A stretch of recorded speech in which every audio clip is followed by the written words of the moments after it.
മഹാനായ ഖലീലുല്ലാഹി ഇബ്രാഹിം അലൈഹിസ്സലാത്തു വസ്സലാം ഖാബിലുൽ അർവാഹ് മലക്ക് അസ്റായീൽ അലൈഹിസ്സലാമിനോട് പറയുകയാണ്, അസ്റായീലേ, എനിക്കൊരാഗ്രഹമുണ്ട് അസ്റായീലേ, എനിക്കൊരാഗ്രഹമുണ്ട് അസ്റായീലേ, എന്റെ ജീവിതത്തിൽ എനിക്കൊരാഗ്രഹമുണ്ടെന്ന് സാധിപ്പിച്ചു തരാൻ നിങ്ങളെ കൊണ്ടേ പറ്റൂ അസ്റായീലേ.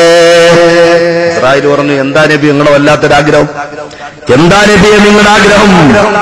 മഹാനായ പ്രവാചകൻ പറയുകയാ, അക്രമികളായ ആളുകളുടെ റൂഹിനെ പിടിക്കുന്ന, പടച്ചവനെ പേടിയില്ലാത്ത ആളുകളുടെ റൂഹിനെ പിടിക്കുന്ന ഹയ്യാലൽ സ്വലാത്ത് ഹയ്യാലൽ ഫലാഹ്, പള്ളിയിൽ നിന്നും ബാങ്കിന്റെ വെറുമുടങ്ങുമ്പോ അതിന് മറുപടി കൊടുക്കാതെ അധമന്മാരായിട്ട് ജീവിച്ച ആധാരംബികതയുടെ പ്രസരത്തിൽ, അതേ അതിപ്രസരത്തിൽ ആധുനാധുനികതയുടെ പളപളപ്പിൽ കിടന്ന് നട്ടം തിരിഞ്ഞ് ഏതാണ് പ്രകാശം ഏതാണ് ഇരുളെന്നറിയാതെ ഗർത്തങ്ങളിലേക്ക് അകപ്പെട്ടുപോയ മനുഷ്യരുണ്ടല്ലോ, കൽബ് കറുത്തുപോയ മനുഷ്യരുണ്ടല്ലോ, പടച്ചവനെ പേടിയില്ലാതെ ജീവിച്ച മനുഷ്യന്മാരുണ്ടല്ലോ, അവരുടെ റൂഹിനെ പിടിക്കാൻ വരുന്ന കോലത്തെക്കുറിച്ച് ഞാൻ അസ്റായീലെ കേട്ടിട്ടുണ്ട്. വല്ലാത്തൊരു കോലമാണ്, വല്ലാത്ത പേടിക്കപ്പെടേണ്ട ഒരു കോലമാ. അതൊന്നും കാണാൻ ഒരാഗ്രഹമുണ്ട് അസ്റായീലെ. അസ്റായീലെ, ആ കോലം എനിക്കൊന്ന് കാണാൻ ആഗ്രഹമുണ്ട്, നിങ്ങൾ ആ രൂപത്തിൽ എനിക്കൊന്ന് നിന്ന് വരുമോ? അസ്റായീൽ പറഞ്ഞു, നല്ല പരിപാടിയായിപ്പോയി, ഞാൻ കരുതി വേറെ എന്തോ സംഭവമാണ്. നബിയെ നിങ്ങളെ കൊണ്ട് താങ്ങാൻ പറ്റൂല നബിയെ, വേറെ എന്തെങ്കിലും പറ, നമുക്ക് വേറെ എന്തെങ്കിലും സംസാരിക്കാം. ഇല്ല, നിങ്ങളെ കൊണ്ട് പറ്റൂല, ഒരു തമാശ പോലെയാണ്. മഹാനായ മഹാനായ മഹാനായ ഖാബിലുൽ അർവാഹ് പറയുകയാണ്, ഇല്ല നബിയേ, നിങ്ങൾ പ്രവാചകനാ, പവറുള്ള ആളാ, പക്ഷേ നിങ്ങളുടെ നേത്രങ്ങൾക്കത് താങ്ങൂല നബിയേ, താങ്ങൂല. അല്ല അസ്റായീലെ, എനിക്കൊരാഗ്രഹമില്ലടോ, നിന്നോട് ഞാൻ പറയാൻ പറഞ്ഞിട്ടല്ലേ പറഞ്ഞ, നീ ഇപ്പൊ കാല് വാരരുത്, അങ്ങനെയാണ് ഇങ്ങനെയാണ് ഒക്കെ അങ്ങോട്ട് തർക്കമായി അവസാനം സമ്മതിച്ചു. എന്താ ചെയ്യാ, ഒരു നിവൃത്തിയില്ലല്ലോ, പ്രവാചകനല്ലേ.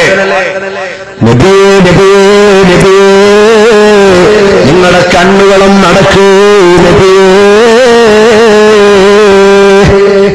അസ്റായീൽ അലൈഹിസ്സലാത്തു വസ്സലാം കണ്ണടക്കാറ് പറഞ്ഞപ്പോ കണ്ണ് ചിമ്മി അടക്കുകയാണ് മഹാനായ ഖലീലുല്ലാഹി ഇബ്രാഹിം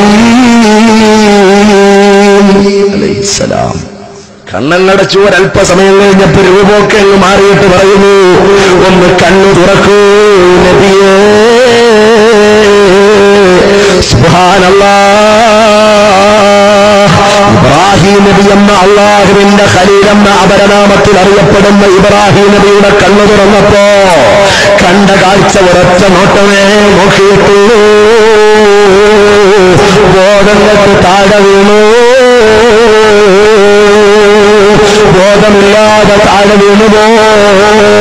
അല്പസമയം കഴിഞ്ഞപ്പോ സുബ്ഹാനല്ലാഹ്, കോലമൊക്കെ പഴയ രൂപത്തിലേക്ക് മാറിയതിനു ശേഷം അതാ അസ്റായീൽ അലൈഹിസ്സലാത്തു വസ്സലാം പ്രവാചകനെ തട്ടിയുണർത്തുമ്പോ വിളിച്ചുണർത്തുമ്പോ ആ വിളിയിൽ നിന്നും കേട്ടുണർന്നുകൊണ്ട് ബോധാവസ്ഥയിലേക്ക് വന്ന പ്രവാചകന്റെ വാക്കുകൾ, അതാണ് വിഷയത്തിന്റെ ഏറ്റവും പ്രധാനപ്പെട്ട ഗൗരവം. ആ വാക്കൊന്ന് ചിന്തിക്കണം. എന്താണ് ബോധത്തിലേക്ക് വന്നിട്ട്, ബോധക്കേടൊക്കെ മാറി ബോധത്തിലേക്ക് വന്നിട്ട് ഇബ്രാഹിം നബി ഈ മലക്കിനോട് പറഞ്ഞെന്താണെന്നറിയോ? അസ്റായീലേ, അസ്റായീലേ, എന്തിനാ അസ്റായീലേ ഈ കാട്ടാളന്മാർക്കും ഈ വലിയ പടച്ചവനെ പൊടിയില്ലാത്ത ഈ പറയപ്പെട്ട ആളുകൾക്കും ഇനി നരകത്തിന്റെ ആവശ്യമുണ്ടോ? നരകത്തിലിടേണ്ട കാര്യമുണ്ടോ? അവർക്ക് എന്തിനാ വേറെ ശിക്ഷ? അവർക്ക് ഖബറിൽ വേറെ ശിക്ഷ കൊടുക്കണോ? അവർക്ക് വേറെ അദാബ് കൊടുക്കേണ്ട ആവശ്യമുണ്ടോ? എന്തൊക്കെ കഥയും ചരിത്രമൊന്നുമല്ല ഇത് താളം പിടിക്കാൻ കോമഡി ഷോയ പാട്ടൊന്നുമല്ല. വളരെ ഗൗരവത്തിലൊന്ന് ചിന്തിക്കേണ്ട വിഷയമാണ്. മറക്കണ്ട. അസ്റായീലിനെ കാണുന്നൊരു രൂപമുണ്ടല്ലോ എന്റെ പ്രിയപ്പെട്ട ചെറുപ്പക്കാരാ, പൊന്നുമോനെ, നീ ചിന്തിക്കുന്നതെന്താ? അതെ, നിങ്ങൾ ഞങ്ങളെ എങ്ങനെ ഭയപ്പെടുത്തിയാലും ഞങ്ങളുടെ കൽപ്പനവുമില്ല. കാരണം ഒരുപാട് ഹൊറർ ഫിലിംസുകളൊക്കെ കണ്ടിട്ട് ഞങ്ങൾ പേടി തീർത്തവരാ.